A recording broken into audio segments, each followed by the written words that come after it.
Roger.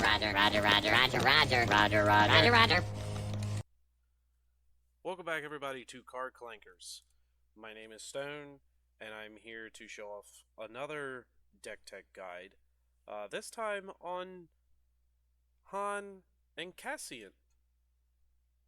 Last time I did Chirette and Jin, as I was explaining how to do deck building and the rules of Twin Suns. This time I am creating Han with Cassian. Essentially, I am taking the ideas of both constructed decks, as Han pretty much in constructed can run almost any color that he wants to. His vigilance deck is pretty good, his command deck is very good, or you can run him as aggression and just aggressively ramp and aggressively aggro. So that's kind of a concept that we're going to go with here and pairing him with Cassian. Unfortunately, this does not swap out for other cards, but essentially Cassian on his front side says tap, pay 1. If I have dealt 3 or more damage to an enemy base this phase, I draw a card. And then, of course, he awakens at 6 resources, which is a lot, but with Han, you speed that up a turn, potentially 2, if you manage to hit this resupply. Obviously, if you hit this resupply, then both Han and Cassian is a turn 3, because you'll be on turn 2, you play resupply, be at 4 resources, and then on turn 3, you will be at 5 resources, and then you ramp to 6 with the Han's front ability, which will let you get out both Han and Cassian together and start getting in some 4-powered hits. You know, they're both 6 HP like bodies, so pretty good that you can pretty much bring these both out together and really start to get some more draws. Because whenever Cassian on his leader leader unit side has Saboteur, so all Sentinels irrelevant. He wants to hit base. He wants to smack base, which is great. So all that Sentinel shindigs irrelevant. He will probably get targeted more than Han just because of the drawing that he can do. Granted, you only draw 1 card a turn, because whenever you deal damage to an enemy base, so it doesn't have to be him to deal the damage. You can swing with Han first, deal 4 damage, you trigger Cassian, now you draw a card. Unfortunately, that ability only triggers once each round or phase. So that's unfortunate, but either way, you're digging through your deck, you're getting more options, more than everybody else, and you being aggressively drawing cards allows you to have more options to be aggressive with your ramping, with Han to get down bigger stuff a little bit sooner. So that's kind of the concept of the deck, is to kind of have some low cost cards with maybe some decent power to them. So we got Greedo, of course. He's a 1 cost, 3 power. So right off the rip, if your turn 1 plays Greedo, you're more than likely fulfilling the Cassian requirement on the front side of dealing 3 damage to a base. So that's great. Spec Force Soldier. Again, in this game, you're pretty much going to chalk your decks full of as many Sentinels as you can, because it forces people to have to answer those Sentinels and wasting resources and bodies to get rid of them. So this guy just comes down and is like, yep, that loses Sentinel for this phase, and now you don't have to answer that Sentinel for at least this phase, and y'all can just swing into bases. Pretty much a pseudo ramp, not as good as Super Laser Technician, significantly worse, because at least Super Laser Tech can fulfill your resource requirement to bring out your leader unit side, whereas this one, it just reduces the cost of a card in your hand by 1, so pretty good. People might look to get rid of this, but it does still help out, being essentially a mana dork, as us commander players also call it. Bail Organa, a 1 cost, 1 power body. He's mainly here for being able to beef some things up, so obviously, like, you know, the 2 powered stuff, he could beef up to a 3. We got Leia Organa, which is a 2 power, we could buff up to 3. So, turn one, if we had it in our hand, we could go Leia, restand the one resource off of her ability, go Bail Organa. Now, at the start of the second phase, we could tap him to give her an experience. Now she's 3 powered. Now she can fulfill the requirement to be able to draw cards. Again, will people let you do this? It's a pretty tough thing to say. More than likely, they will try to stop whatever you're doing. So, this right now isn't probably as efficient as what it will be in future sets, but I do think this combination of leaders is still going to be a fun one nonetheless. Um, so yeah, Leia Organa is here to again either ready up a resource to let you play out more things, or somebody deployed a big threat and you need to answer it. It just taps it down, including leaders. Great ability. The Grogu reveal just happened. Grogu is pretty much almost an upgrade over her for the fact that he can keep tapping and doing it every single turn, and it's a 5 life body on the Grogu. And it is a force unit, so you can get a lot of benefits off of force cards. Like once that card comes out and it goes in this deck, then you can throw in potentially the force choke in here. You still have to pay the 2 aspect penalty costs, just like it did in the Chura deck, but it gets that 1 cost reduction because you would have a unit card, a force unit card in play. So instead of it costing 4 to play, it'll cost 3. Rebel Pathfinder, again, just a 2 cost, 2 power body with Saboteur that could be beefed up by Bale. If not, just having Saboteur is just good. In this format, you're going to want to get around the Sentinels. Either have answers for Sentinels or get around Sentinels. In my experience so far. And God, have ways to deal with Restore. Sabine Wren, again, another 2 cost that will get you your 3 damage between her on attack ability and her overall power being 2. Lethal Insurgent, 2 cost, 3 powered. That's really all you really want. Like, if you see this turn 1, that will almost guarantee you your Cassian.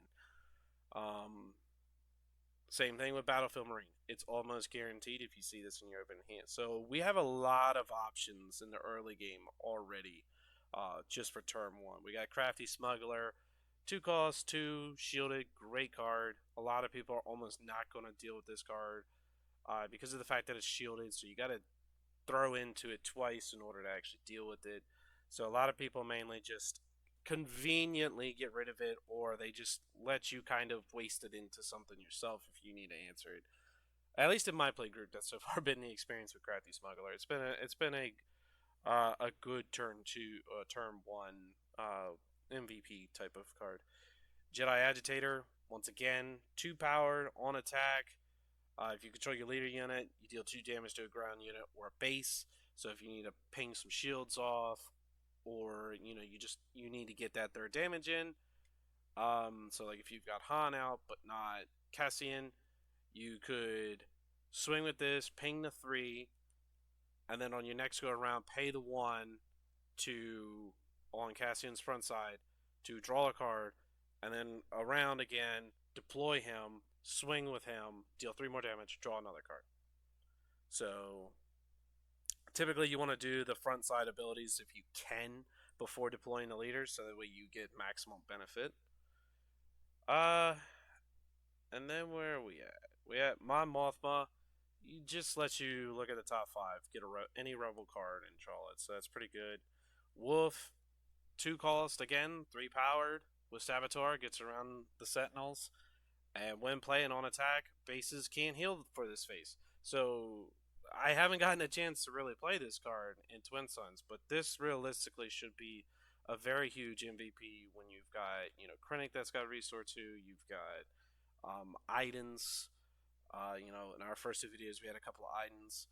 So lots of healing, at least so far in our play group. So this card should be an MVP, but I've yet to see this card. So that's pretty unfortunate. Fleet Lieutenant, it's a very nice card early on. It gives you the +2 buff. So again, if you've got like one of these cheap cost cards, like the Alliance Dispatcher with 1 power, it is a rebel unit. So if you did the Fleet Lieutenant, that'll get you your 3 power. to be able to trigger Cassian. Granted, you will be tapped out because it costs 3 to play this, so I don't know if that's wise to just waste it on that. Um, but either way, still, it's also good for ending games if you are just missing that little bit of damage. He will help you get it through. Admiral Akbar, removal plus restore, and for HP. Great card. Ezra Bridger, again, 3 cost, 3 powered, with a nice way of being able to, again, dig through your deck, maybe play something very good off the top of your deck. There's not much to need to explain. This is pretty much a card that's just a staple in Cunning Heroism decks. Fighters for Freedom, again, 3 cost, 3 powered. So our curve is very low in comparison to the other decks that I have played. And every time you play a red unit, you're gonna deal 1 damage to an enemy base. And we got a decent amount. We got 1, 2, 3, 4, 5, 6, 7, 8. So the chances of us probably getting that is not going to be often, but again, it's mainly there for that low curve, 3 powered, 4 life, just to help try and meet these criterias for Cassian. Echo based defender. Oh, I skipped over one. Homestead militia. Again, 3 cost, 3 powered, and if you have 6 or more resources, it has Sentinel. You're pretty much going to chalk the deck with as many Sentinels as you can. Echo based defender. 3 cost, 4 powered, Sentinel. Not much else to explain there. Swoop Racer, 3 cost, 4 powered. It stays on that low curve. General Dodonna gives you that buff that you might need. Other friendly units get +1/+1, so it buffs a lot of these cheaper cost cards that are sitting at 2 power or 1 power. It just helps get more damage through. K2SO, pretty self-explanatory. Overwhelming, or on defeat, it just deals the 3 damage that you need. Gamorrean Guards, it's there just for the Sentinel mostly. Regional Sympathizer, I've not ever played this card, but the more and more I look at it, the better it seems to me, just for the Restore 2 aspect. 4 cost, 3 power, 4 life, so it's got a decent butt on it. It's probably going to get answered. A lot of this stuff in this deck is more than likely going to get answered because they're not going to let me gain the card advantage and the draw power and stuff like that. They're not going to want me to have it. They're going to contain it. I already know how my group is. They're going to stop almost everything that I do, and I'm going to try and stop everything that they do. But unfortunately, in this particular deck, I'm not looking to control them. I do have some removals, but I am looking to swing at bases. I am looking to end the game early, so they're going to try to stop this. And I am fully aware of it. I expect it. I expect to not have fun when I do play this deck because of this reason, and I'm okay with it. I say that now, but I'm still going to be upset when I can't really play. But that's okay. It's going to happen, and we're gonna go about it, and hopefully we can get this game plan off and running, and we can get some big hitters in there. Chewbacca, I mean, it's a Sentinel that can be readied if they attack into it. So with a 6 HP, there's not many things that's going to kill it on the first hit if they try to kill it. So if you ever untap it, you definitely want your first action to swing with it. You don't want somebody to attack it, deal it damage, and then now you don't get the when the unit is attack triggered, unfortunately. So you need to try and immediately swing with them. Agent Callus, I like the ambush on it. I like that every time another unique unit is defeated, you draw a card. Granted, it is only once per turn, but either way, it's still helping you draw more cards, giving you more options, and allow you to be an aggressive ramper with Han's abilities. Steadfast Battalion, Overwhelm. On attack, you give something +2/+2. Just an overall good card.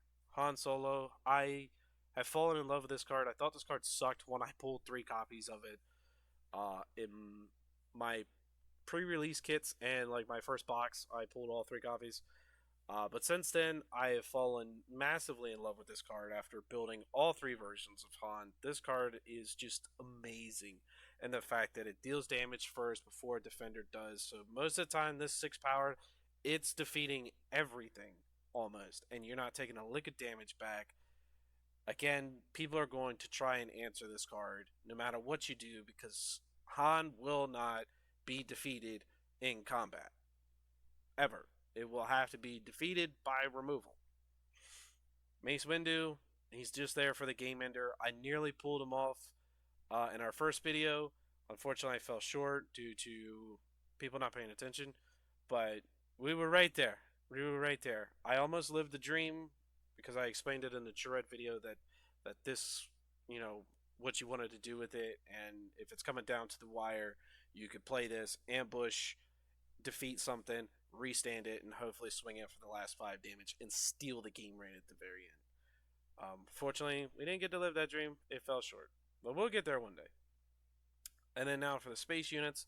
Alliance X-Wing, 2 cost, 2/3. Green Squadron A-Wing, 2 cost, 3 powered essentially. Gets you your Cassian requirement. 3 cost if you got the initiative, which I take a lot of initiative. Restore 2, and it's just a 3 powered, and it's in space. Which, as y'all have seen, we don't really go to space much. The Millennium Falcon, it's just a staple cunning white card that just it comes in ready and deals that 3 damage that you need. Red 3, again, 3 cost, 3 powered, gives everything else. Heroism, Raid 1.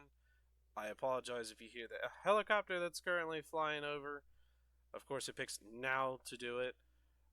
And then Bright Hope, it's just a Sentinel in space that on play lets you bounce a ground unit and draw a card. So I could play this off of after one of these, bounce it back to my hand, draw a card, and more than likely potentially replay them, depending on at what point.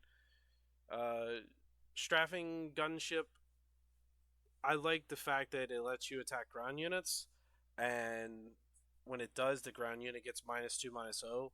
So more than likely, the guys probably won't be able to answer this card unless they have something in space or they just have straight up removal. So I like the fact that I could potentially ping off their ground units a little bit from an area that they can answer.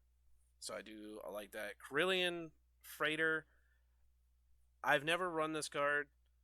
I know it's an MVP and drafted.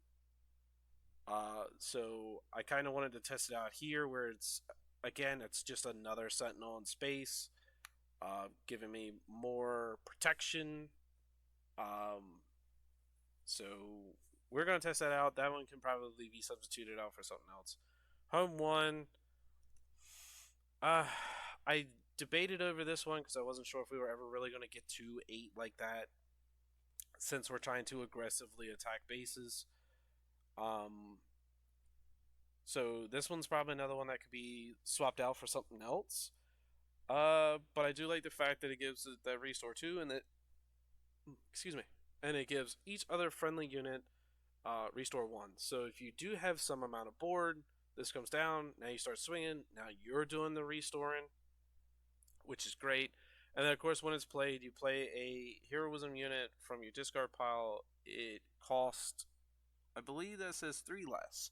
So essentially you get to free play like any number of this large chunk here.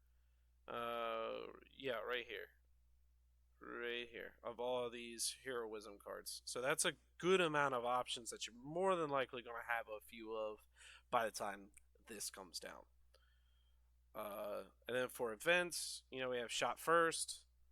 Gives you that +1 buff to defeat a defender without taking any damage back. Surprise Strike. This card's just a game ender. You need to get that last bit of damage in. This card's coming in and ending the game. Crazy good. Crazy good. I think it's undervalued in the constructed format right now, and I don't understand why. It's so good. To get that 3 attack buff for 2 is just, it's insane value. You're My Only Hope lets you play something off the top of your deck. It'll cost 5 less to play. So I mean, paying 3 and potentially hitting like a Chewbacca at the top of my deck and being able to play it for free well, realistically for the cost of 3, so essentially I paid 2 less to be able to get this Chewbacca out. That's pretty good value. And then, of course, if I've only got 5 HP remaining on my base, I get to play it for free. I doubt that that kind of scenario will help out. So this is another one that could probably be cut. Um, Waylay, it's removal. You're going to want this. Open fire deals 4 damage to a unit. Potential removal, you're going to want it. Resupply, it doesn't hurt to ramp if you see it. Mission briefing, I want to draw cards. I want to draw cards. I want to be aggressive in the ramping. So this card is absolutely needed. I when I got into the game right as pre-release was happening, I thought this card was amazing. I was like, holy cow, 3 cost, draw 2 cards. Like drawing cards is good in any other card game, but in this one, if you take that turn off, doing this card, it almost hurts you because in this game, it's a game about board state. Like you gotta have board state, you gotta have answers for the board state. And when you take a turn off to play this card, it's almost detrimental because you start losing the board state. And the catching up and controlling is very hard to do if you start losing the board state uh, a lot. So, but I think here this is a good spot for it, especially in Twin Suns. Again, they're probably going to be almost answering everything that you do. So having this just to draw 2 cards, not bad. Strike True, you gotta have removal. You gotta have answers. Change of Heart, I like this with Traitorous to be able to just steal people's stuff. Whenever I'm running green or yellow, these are pretty much almost staples just because, again, stealing somebody's stuff in the late game if somebody's got a Darth Vader down or they got an Avenger down, and I'm going before them, I can Change of Heart and steal their big card and now make it a threat for them to answer for me. So it's definitely good in late game. Or unless you're going to take something and then try and like throw it into something else just to defeat it and get rid of it, that is also an option if this is like your only way of removal. U-Wing Reinforcement, again, we should get there because, I mean, if you're getting these 2 down, then you should be getting a 7. So, I mean, it's just a good green heroism card that you're pretty much going to run and hit a bunch of these low cost cards. I pretty much already explained Traitorous. 3 cost, take control of something. Lots of good value 3 cost cards. And again, might help you fulfill your 3 damage requirement. And then Infiltrator skills, it's there for the Saboteur. Give something Saboteur, and then now you can ignore Sentinel completely with that card. So good value there. And that's pretty much it. Again, you're going for a very low curve for the most part and trying to get that 3 damage in. I love Han. I pretty much, you're going to see almost all of my decks get built around Han into something else. As you've seen, I did Han with Chewbacca, which was pretty fun. I have done Han with Luke, which is along a very similar line to Chewbacca and was very fun. I got to deploy Luke, give Han a shield, that way it gives him that added protection and whatnot. So I will be curious to potentially add Han with maybe it is very hard. I'm glad the website's already got the new spoilers. Obviously, we may try out maybe proxies once more reveals come out. We'll see how we feel on that. To me, it makes sense to not run Han with Leia, just because he's not a rebel. So honestly, that might be it. It might just be Luke, Chewie, and Cassian that I'd probably try to run Han Solo with. Maybe Chirrut. I might try that down the road and do the red aggression, so it's a different bit of a color pie that I'm running compared to, Han with Chewie and Han with Luke.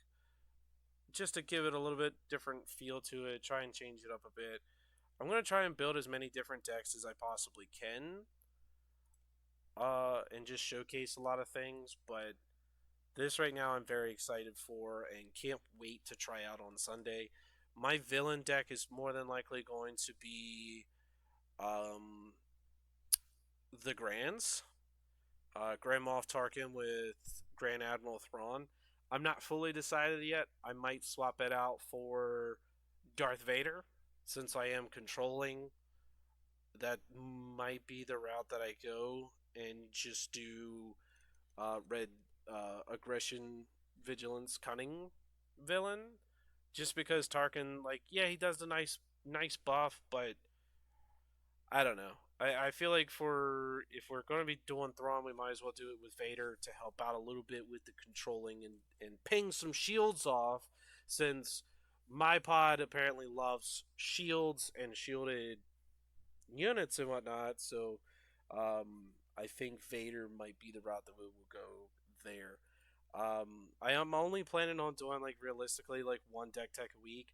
I could after this week start doing like the deck techs of both of my decks. It's difficult to try and sit there and do a deck tech on everybody's, especially since I don't know what everybody else has built. I only know what I've built.